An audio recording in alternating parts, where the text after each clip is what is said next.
زبانوں کی اہمیت جانیں۔ علم کی دنیا میں زبانوں کی بڑی اہمیت ہوتی ہے۔ زبان پر قدرت جتنی زیادہ ہو، علوم تک رسائی اسی قدر آسان ہو جاتی ہے۔ افسوس کی بات یہ ہے کہ مدارس میں زبان کے حوالے سے بہت زیادہ کمزوری پائی جاتی ہے۔ برسہ برس کی تعلیم کے باوجود عربی زبان اپنی زبان نہیں بن پاتی اور عربی کی آسان ترین کتاب پڑھتے ہوئے دشواری محسوس ہوتی ہے۔ اردو میں فصاحت و بلاغت اور قوت تاثیر تو دور کی بات ہے، تلفظ اور املا کی خامیاں بھی دور نہیں ہو پاتی۔ انگریزی سے تو بالکل اجنبیت کا رشتہ ہوتا ہے اور ہندی تو کافر زبان جیسے لگتی ہے۔ مدارس میں موجود ماحول اور انتظام پر اگر آپ بھروسہ کریں گے تو کبھی زبان میں مہارت پیدا نہیں کر سکتے۔ اس کے لیے آپ کو خود آگے بڑھنا ہوگا، اپنے اندر کی جھجک توڑنی ہوگی۔ زبان سیکھنے کے لیے محنت بھی ضروری ہوتی ہے اور جرأت بھی، اور ان دونوں صفتوں کو فوری طور سے اختیار کرنے میں ہی بھلائی اور نفع ہے۔ یہ درست ہے کہ مدارس میں زبان سیکھنے کا ماحول اور انتظام نہیں ہوتا ہے، لیکن زبان سیکھنے کے مواقع ضرور ہوتے ہیں۔ ان مواقع کو استعمال کر لینا ہی کامیابی کا زینہ ہے۔ آپ نشانہ طے کریں کہ اردو زبان میں حسن تحریر، حسن تکلم اور حسن خطابت پیدا کریں گے۔ عربی زبان میں اول نمبر پر مشکل سے مشکل عبارت کو جلد سے جلد سمجھنے کا ملکہ پیدا کریں گے، اور پھر موقع ملے تو لکھنے اور بولنے کی روانی حاصل کریں گے۔ انگریزی زبان کو ہر طرح سے فتح کر لیں گے کہ تیز رفتاری کے ساتھ پڑھ سکیں، جدید طرز نگارش میں لکھ سکیں اور معیاری لہجے میں بول سکیں۔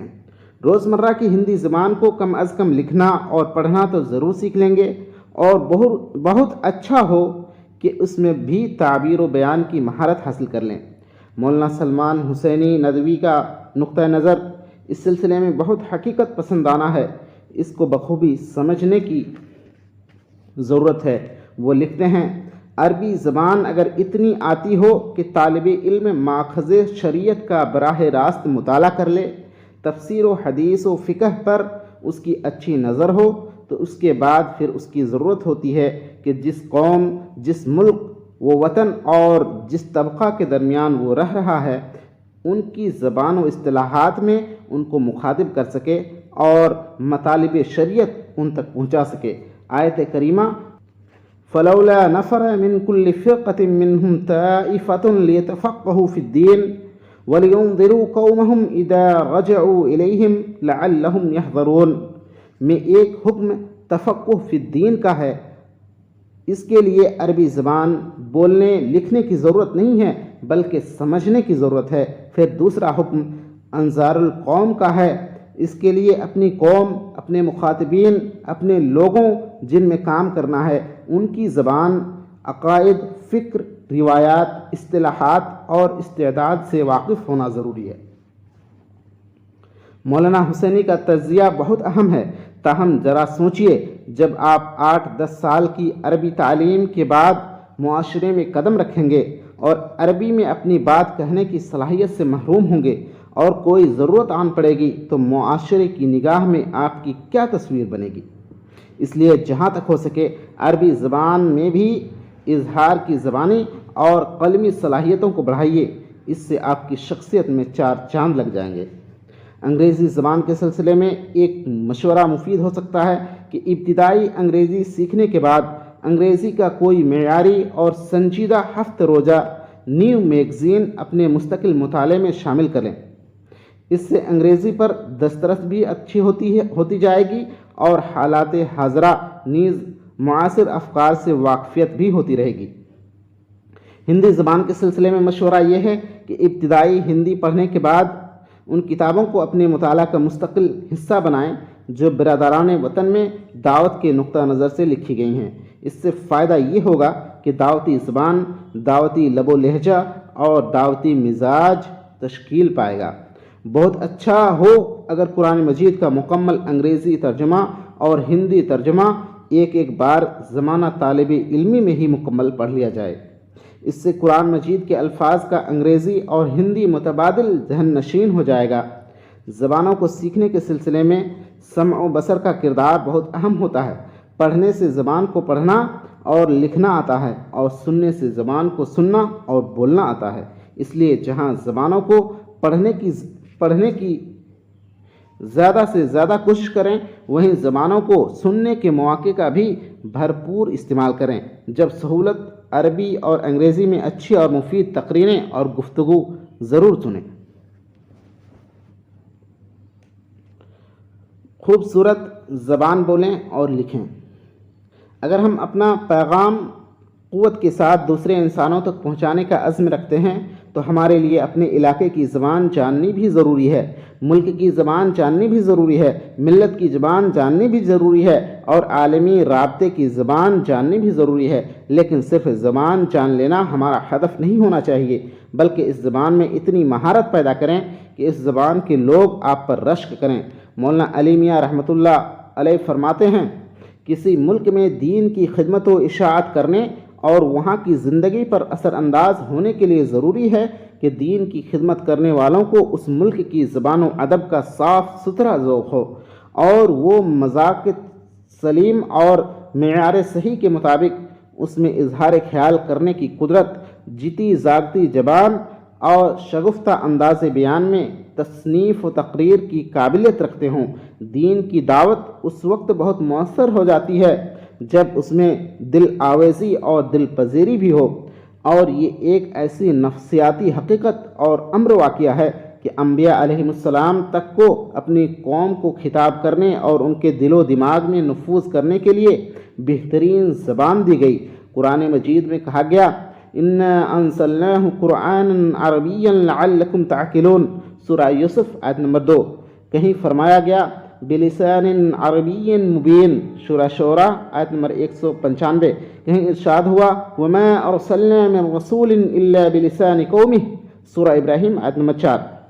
اہل فکر سمجھتے ہیں کہ لسان القوم سے مراد صرف اتنا ہی نہیں کہ وہ ان کی سمجھ سکتا اور ان کو سمجھ سکتا ہو، بلکہ اپنے زمانے کے اعلیٰ سے اعلیٰ لسانی اور ادبی معیار پر پورا اترتا، بلکہ سب سے فائق ہو۔ اس کی تصدیق اس سے ہوتی ہے کہ اس کے بعد ہی فرمایا لیبین لہم، نیز رسول اللہ صلی اللہ علیہ وسلم نے فرمایا انا افصح العرب۔ ذوق انتخاب کو بلند کریں۔ ایک ڈائری بنائیں، مطالعہ کے دوران جو بھی اچھی باتیں، جو بھی عمدہ اشعار، جو بھی حکیمانہ اقتباسات اور جو بھی بصیرت افروز نکتے گزریں ان کو اس میں محفوظ کرتے جائیں۔ ڈائری کا معیار بلند رکھیں، سطحی قسم کے اشعار اور جملوں کے بجائے اعلیٰ معیار کی چیزیں اس میں شامل کریں۔ پہلے زمانے میں طلبہ دنیا بھر کے ڈاک ٹکٹ اور سکے جمع کرنے کا شوق رکھتے تھے۔ بعض طلبہ کو بڑے لوگوں کے آٹوگراف لینے کا شوق ہوا کرتا تھا۔ وہ سارے شوق اب کہاں تک پورے ہو سکتے ہیں اور انہیں پورا کرنا کہاں تک مفید ہو سکتا ہے، اس سے قطع نظر مطالعہ کے دوران نگاہ سے گزرنے والے اچھے اقوال، اچھے اشعار اور عارفانہ نکتوں کو ایک ڈائری میں محفوظ کرتے رہنا بہت مفید ہو سکتا ہے۔ آگے چل کر ایک اور ڈائری کا اپنی زندگی میں اضافہ کریں اور اس میں اپنے ذہن میں آنے والے قیمتی خیالات اور اپنے تخلیق کیے ہوئے خوبصورت جملوں کو محفوظ کرتے جائیں۔ یہ دونوں ڈائریاں آپ کے لیے بہت قیمتی سرمایہ ثابت ہوں گی۔ یقین مانیے، مطالعہ کے دوران سامنے آ جانے والے عارفانہ نکتے ہوں یا غور و فکر کے دوران ذہن میں آنے والے حکیمانہ خیالات ہوں، یہ بار بار نہیں بلکہ کبھی کبھار ہی آتے ہیں۔ انہیں اپنے پاس محفوظ کر لینے والے بہت مالدار ہو جایا کرتے ہیں۔ اپنے ذوق انتخاب کو بلند کرنے کے لیے ان اکابرین سے مدد لیں جن کی بلندی ذوق کی دنیا قائل ہے۔ مولانا ابوالکلام آزاد، مولانا عبد الماجد دریابادی اور مولانا ماہر القادری جیسے مشاہیر ادب کی کتابیں پڑھیں اور دیکھیں کہ وہ کس طرح خوبصورت اشعار اپنی تحریروں میں ٹانک دیا کرتے تھے۔ طرز تکلم کو دلکش بنائیں۔ بولنے کی صلاحیت تو ہر انسان کو حاصل ہوتی ہے، لیکن کم لوگ ایسے ہوتے ہیں کہ بولتے ہیں تو لگتا ہے شیرنی بانٹ رہے ہیں، ان کے ہونٹ ہلتے ہیں تو لگتا ہے کہ پھول جھڑ رہے ہیں۔ وہ بہت خوبصورت طرز تکلم کے مالک ہوتے ہیں۔ وہ کسی مجلس میں گفتگو کرتے ہیں تو سب لوگ انہماک اور شوق سے سنتے ہیں۔ وہ کسی جلسے کی نظامت کرتے ہیں تو دل موہ لیتے ہیں۔ وہ سیمیناروں میں مقالے پڑھتے ہیں تو سامعین اکتاہٹ محسوس نہیں کرتے بلکہ دلچسپی سے سنتے ہیں۔ وہ جس محفل میں ہوتے ہیں جان محفل اور رونق محفل بنے رہتے ہیں، اور یہ سب فن سخنوری اور حسن تکلم کا کمال ہوتا ہے۔ اس سلسلے میں ذیل کی باتوں کا خیال رکھنا مفید ہوگا۔ تکیہ کلام سے چھٹکارا پائیں، اپنے یہاں کے مقامی لہجے کے بجائے اردو زبان کا معیاری لہجہ اپنائیں، قواعد کی غلطیوں سے اپنی گفتگو کو پاک کریں، خوبصورت محاوروں اور عمدہ لفظوں کو استعمال میں رکھیں، فحش اور تہذیب سے گرے ہوئے الفاظ اور جملوں کو اپنی شخصیت کا حصہ نہ بننے دیں، پرانے اسلوب کے بھاری بھرکم اور ثقیل الفاظ کے بجائے نئے زمانے کے سلیس اور خوبصورت الفاظ کا خود کو عادی بنائیں۔ اچھا بولنے والوں کو مسلسل اور بغور سننے سے بھی اچھا طرز تکلم آ جاتا ہے۔ اعلیٰ درجے کے خطیب بنیں۔ مقرر اپنی جادو بیانی سے بے شمار لوگوں کے دل جیت لیتا ہے۔ حق بات کو عام الناس کے دلوں میں بیٹھانے میں ایک مقرر کا زبردست رول ہوتا ہے۔ ایک عالم دین اگر اچھا مقرر نہیں ہو تو اس کی شخصیت عام لوگوں کو ادھوری سی لگتی ہے۔ میرا خیال ہے کہ اکثر لوگ محنت کر کے اچھے مقرر بن سکتے ہیں۔ اگر وہ شعلہ بیاں مقرر نہ بھی ہوں تو کم از کم لوگوں کے سامنے اپنے دل کی بات اور اپنا حاصل غور و فکر سلیقے سے تو ضرور رکھ سکتے ہیں کہ بات سمجھ میں آ جائے، اور جو بات سمجھ میں آتی ہے وہ دل میں بھی اتر سکتی ہے۔ مدرسے کی زندگی میں تقریری مشق کے لیے بہترین مواقع ہوتے ہیں۔ بہت سارے طلبہ جھجک اور شرم میں وہ قیمتی مواقع ضائع کر دیتے ہیں۔ بہتر ہوگا کہ شروع میں کوئی اچھی سی تقریر یاد کر کے آپ مشقی تقریر کریں۔ دھیرے دھیرے لوگوں کے سامنے کھڑے ہونے کا خوف جاتا رہے گا۔ اس کے بعد کسی موضوع پر بھرپور مطالعہ کر کے تقریر کی مشق کریں۔ لوگوں سے اپنی تقریر کی خامیاں دریافت کرتے رہیں اور ان خامیوں کو دور کرتے رہیں۔ وہ آیتیں، احادیث، سلف کے واقعات، حکمت کی باتیں، اشعار جو آپ کو لگے کہ تقریر میں حسن اور تاثیر پیدا کرتے ہیں، ان کو اپنی ایک ڈائری میں نوٹ کرتے رہیں اور جتنا یاد ہو سکے یاد بھی کریں۔ یاد رہے، اچھا مقرر وہ ہوتا ہے جس کے پاس اچھے مواد کا بھرپور ذخیرہ ہو، ورنہ تقریر بے لذت محسوس ہوتی ہے۔ قلم کی طاقت کو پہچانیں۔ اللہ تعالیٰ نے قلم میں بڑی طاقت رکھی ہے۔ اس دنیا میں بڑے بڑے انقلابات کے پیچھے قلم کی طاقت بھی کار فرما رہی ہے۔ کسی نے کوئی انقلابی کتاب لکھی اور اسی کی بنیاد پر ایک تحریک وجود میں آ گئی جو انقلاب کے راستے پر گامزن ہو گئی۔ قلم کا جادو ہزاروں لاکھوں لوگوں کی زندگیاں بدل کر رکھ دیتا ہے۔ لکھنے کی صلاحیت مشق و ممارست سے پروان چڑھتی ہے۔ اچھی علمی اور ادبی کتابوں کا مطالعہ بھی تحریری صلاحیت کو پروان چڑھانے میں مددگار ہوتا ہے۔ خوبصورت تحریر لکھنے کی خواہش ہوتی ہے تو تکمیل کی طرف بھی قدم اٹھتے ہیں۔ عام طور سے یہ ہوتا ہے کہ طالب علم کو کسی ایک مصنف کا اسلوب نگارش پسند آ جاتا ہے اور وہ اسے زیادہ پڑھتا ہے اور اس کے طرز کی جھلک اس کی تحریروں میں بھی نظر آنے لگتی ہے۔ جب لکھنے کی مشق اور بڑھتی ہے اور طرز تحریر کا شعور اور پختہ ہوتا ہے تو آدمی کا اپنا مستقل اسلوب نگارش بھی بن جاتا ہے۔ ہمارے دینی مدارس میں جو اسلوب نگارش رائج ہے وہ جدید زمانے میں مقبول نہیں ہے۔ عربی اور فارسی کے الفاظ کی کثرت اور ثقیل اصطلاحوں سے بوجھل اسلوب اب اردو کے بہت سارے قارئین کی سمجھ سے بالاتر ہوتا ہے۔ یہ آسان اسلوب کا زمانہ ہے، خاص طور سے اردو میں تو آسان اسلوب اس لیے بھی ضروری ہے کہ نئی نسل کی اردو بہت کمزور ہے۔ جو لوگ کل تک بہت آسان زبان میں لکھنے والے سمجھے جاتے تھے، آج ان کی زبان بھی نئی نسل کو مشکل معلوم ہوتی ہے۔ خوبصورت اور دل پذیر تحریروں کی ایک خصوصیت یہ بھی ہوتی ہے کہ ان کے لکھنے والے لکھنے سے پہلے موضوع پر خوب غور و فکر بھی کرتے ہیں اور قارئین سے پہلے خود مطمئن ہونے کی کوشش کرتے ہیں۔ پیشکش کا انداز اچھا بنائیں۔ پیشکش کے طریقے کی اہمیت اب بہت زیادہ بڑھ گئی ہے۔ پہلے دینی معلومات اہل علم کے پاس ہوا کرتی تھیں اور لوگ پیشکش کے طریقے سے قطع نظر کر کے دینی باتیں سننے کو غنیمت سمجھتے تھے، لیکن اس زمانے میں دین سے متعلق معلومات تک تو ہر شخص کی رسائی ہو گئی ہے۔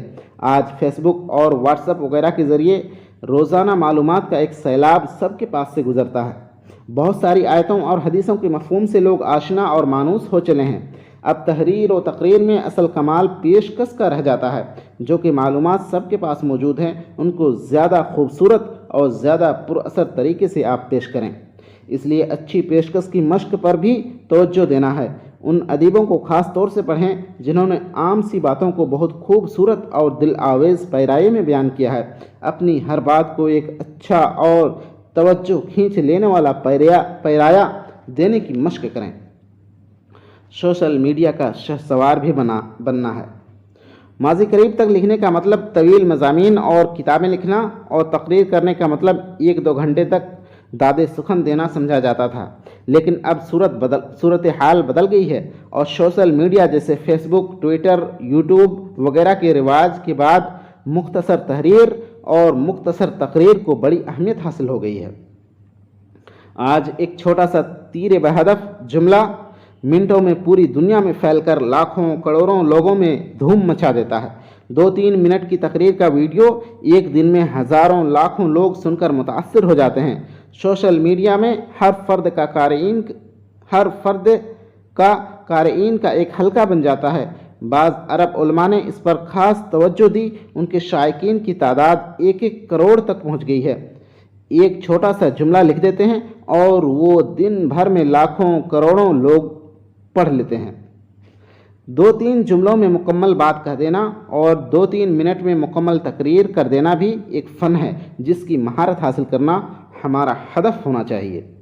علماء کا سوشل میڈیا پر فعال طریقے سے موجود رہنا اس لیے بھی ضروری ہے کہ اسلام کے متعلق غلط باتیں پھیلانے کا یہ بہت بڑا میدان ہے۔ بہت سے مستشرقین اور اسلام کی مخالفین جو کچھ لکھتے تھے وہ سب لوگوں تک نہیں پہنچتا تھا، صرف پڑھے لکھے خاص لوگوں تک محدود رہتا تھا۔ اب تو ہر بات میں ہر خاص و عام شریک رہتا ہے، اس لیے اہل علم کی فعال شرکت وہاں بہت ضروری ہو گئی ہے تاکہ لوگوں کی بروقت رہنمائی کر سکیں۔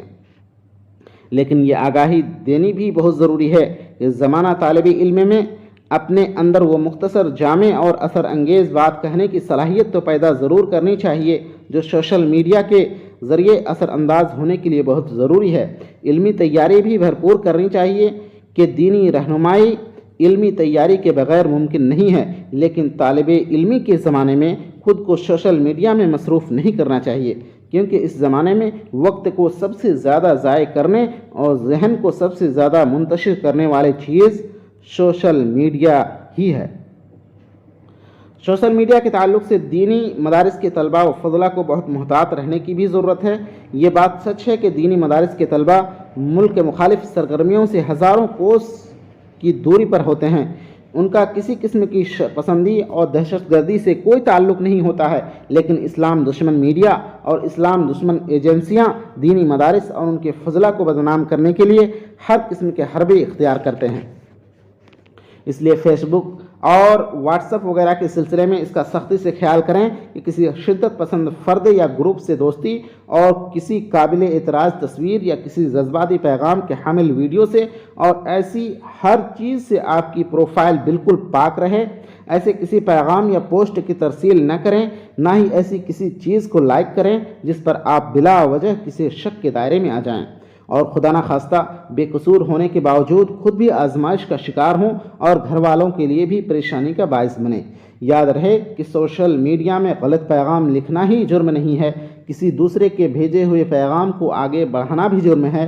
یہ بھی سدا یاد رہے کہ سوشل میڈیا میں ہونے والی سرگرمیوں کی سخت نگرانی کی جاتی ہے۔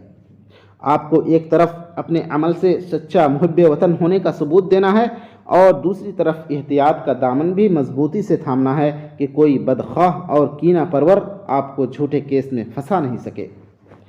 گفتگو کے جدید طریقوں سے واقف ہوں۔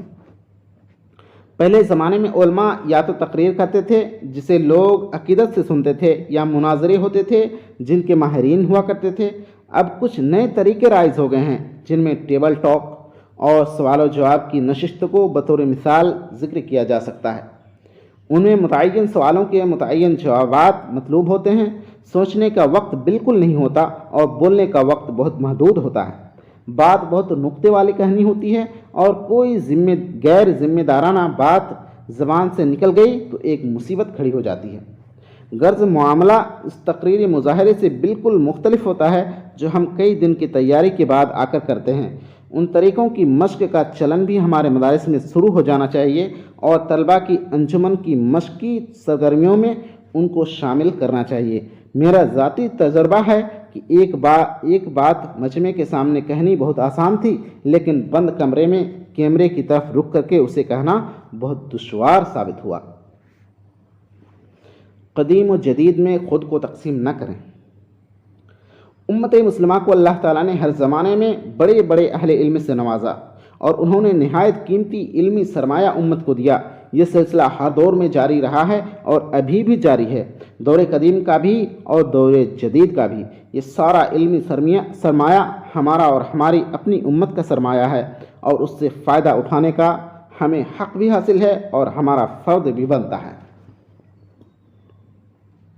امت میں موجود ہر علمی و فکری کتاب جو اسلام کو سربلند کرنے کے سفر میں ہمارے لیے مفید و معاون ثابت ہو، اس سے ہمیں استفادہ کرنے میں کوئی تردد اور تعمل نہیں ہونا چاہیے، خواہ وہ کسی زمانے کی ہو اور کسی مسلک و مشرب سے وابستہ بزرگ کی لکھی ہوئی ہو۔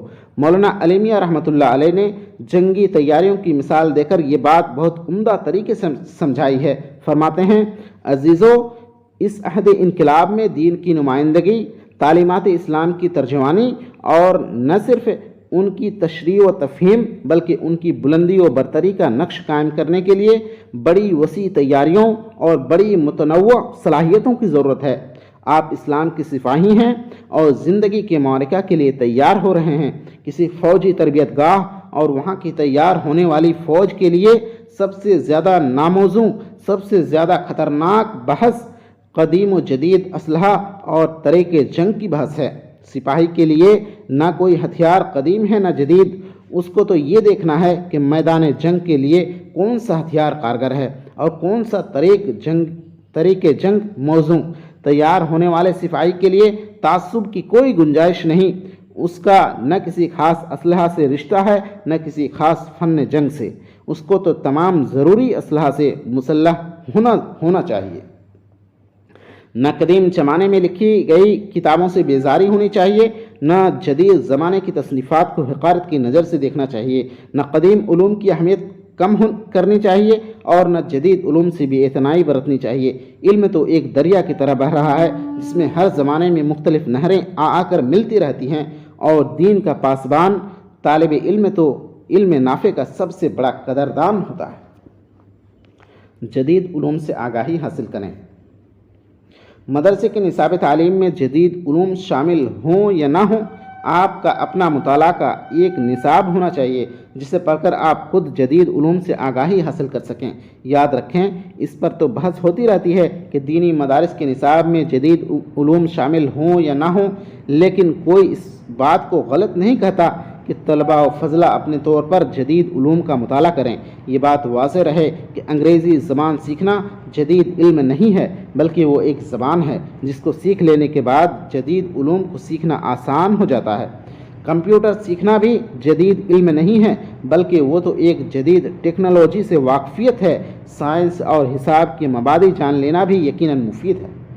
تاہم جب ہم دینی تعلیم کے ساتھ جدید علوم حاصل کرنے کی بات کرتے ہیں تو اس سے مراد عمرانی اور سماجی علوم سے آگاہی ہوتی ہے، جیسے سیاسیات، معاشیات، سماجیات، جدید فن تاریخ اور جدید فلسفہ ہے۔ دور طالب علمی میں ہی طلباء مندرجہ ذیل کتابوں کا خود سے مطالعہ کر لیں تو مفید ہوگا۔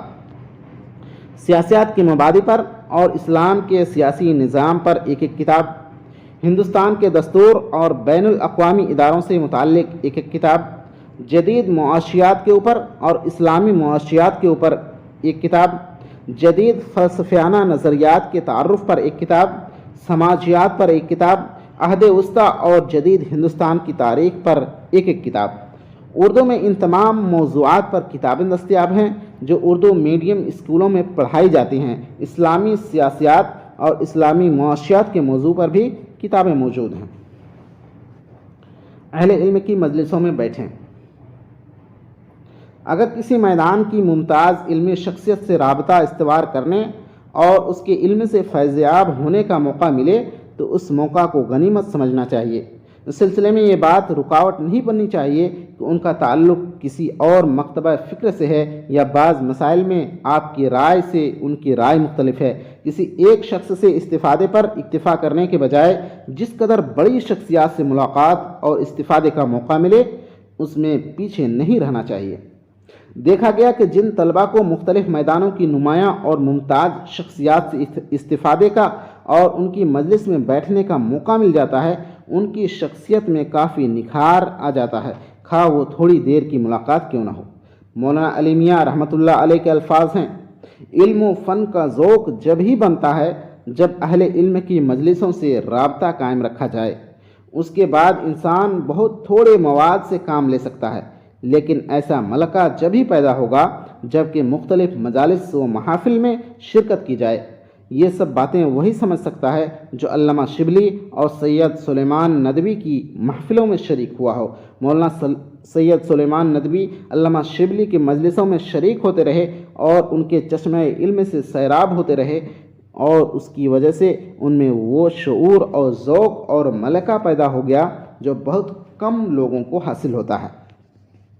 علمی مجلسوں کی ایک جدید صورت وہ علمی سیمینار اور علمی کانفرنس ہیں جو ملک کے مختلف مقامات پر منعقد ہوا کرتی ہیں۔ ان میں اہل علم مقالات پیش کرتے ہیں، ان مقالات پر مناقشہ اور سوال و جواب ہوتا ہے۔ غرض ایک اچھا علمی ماحول ہوتا ہے جس میں طلباء کے علمی ذوق کو اچھی غذا مل جاتی ہے۔ مطالعہ کو شخصیت کا جز بنا لیں۔ اس زمانے میں بھی بعض لوگوں کا معمول روزانہ 300 صفحات مطالعہ کرنے کا ہے اور وہ اس کی پابندی کرتے ہیں۔ بہرحال درسی کتابوں کے علاوہ روزانہ غیر درسی کتابوں سے 50 صفحات کا مطالعہ ایک طالب علم کا کم سے کم ہدف ہو سکتا ہے۔ یہ کتابیں مختلف نوعیت کی ہوں تو شخصیت کی تیاری میں زیادہ مدد ملے گی۔ فکر کو جلا بخشنے والی کتابیں، ادبی ذوق کو ترقی دینے والی کتابیں، معلومات کو بڑھانے والی کتابیں، معرکۃ الآراء مسائل پر علمی کتابیں، انسانی شخصیت کے اسرار کو سمجھنے والی کتابیں، دل کو نرم کرنے والی کتابیں۔ کسی فن سے متعلق آسان کتابوں کا مطالعہ زیادہ کریں، لیکن اگر کوئی مشکل کتاب ہے جو اپنے موضوع پر اہمیت کی حامل ہے تو اسے بھی پڑھنے اور سمجھنے کی کوشش کریں۔ مطالعہ کرتے وقت اس کا خیال رکھیں کہ ہر مصنف کی کوشش ہوتی ہے کہ وہ قاری کے اوپر اثر انداز ہو جائے اور اس کو اپنا ہم خیال بنا لے۔ اس کے لیے وہ ممکن حد تک مؤثر اسلوب اور مدلل گفتگو پیش کرتا ہے۔ قاری کی کوشش ہونی چاہیے کہ وہ متاثر ہونے میں جلدی نہ کرے، بلکہ ہر کتاب کے مطالعہ سے حاصل ہونے والے تاثر کو علمی سفر کا ایک مرحلہ سمجھتے ہوئے آگے بڑھتا رہے، یہاں تک کہ اسے مطالعہ کے طویل سفر کے دوران ایک یقین کی کیفیت حاصل ہو جائے۔ عام آدمی اور ایک طالب علم میں ایک بنیادی فرق یہ بھی ہے کہ عام آدمی محض ایک تقریر اور ایک مضمون سے متاثر ہو جاتا ہے، جبکہ طالب علم بہت سی کتابوں کو پڑھ کر بھی تلاش حق کا سفر جاری رکھتا ہے، یہاں تک کہ اسے اپنے موقف کے لیے نہایت ٹھوس بنیادیں مل جاتی ہیں۔ تلاش حق کے مسافروں کے یہاں جمود نہیں ہوتا۔ کسی مسئلہ میں اگر ٹھوس اور مضبوط دلائل سامنے آ جائیں تو وہ اپنی سابقہ معلومات اور موقف پر نظر ثانی کر سکتے ہیں۔ اس پر دوسروں کو تو تعجب ہوتا ہے پر خود انہیں ذرا تعجب نہیں ہوتا۔ ذاتی کتب خانہ ضرور بنائیں۔ طالب علم کے زمانے سے ہی اچھی کتابوں کو خریدنے کا شوق بنائیں۔ آپ کی اپنی ذاتی لائبریری ہو جس میں کتابوں کا اضافہ کرتے رہیں۔ آپ کے ساتھیوں اور عزیزوں کو بھی معلوم ہو کہ آپ کتابیں جمع کرنے کا شوقین ہیں تاکہ وہ بھی کتابوں کے تحفے دے کر آپ کے شوق کی تکمیل کریں۔ مدرسے میں جو کتابیں پڑھائی جاتی ہیں وہ عام طور سے عاریۃً ملتی ہیں اور پھر جمع کر دینی ہوتی ہیں، حالانکہ ان میں بہت سی وہ کتابیں ہوتی ہیں جن کو زندگی بھر ساتھ رہنا چاہیے۔ اگر آپ کے اندر استطاعت ہو تو اس طرح کی درسی کتابیں مستعار لینے کے بجائے خود خریدیں۔ اپنی کتاب ہوگی تو آپ درس کے دوران اس پر مفید نوٹ بھی لکھ سکیں گے اور آئندہ کی زندگی میں بھی آپ کے پاس اہم کتابوں کا ذاتی نسخہ رہے گا جس سے آپ کو استفادہ کرنے کی سہولیت حاصل ہوتی رہے گی۔ کم سے کم تفسیر، حدیث، فقہ اور نحو صرف کی ایک منتخب کتاب تو آپ کی اپنی ضرور ہونی چاہیے، اس کے ساتھ عربی، انگریزی، اردو اور ہندی کی ایک مستند اور معیاری لغت بھی رہے۔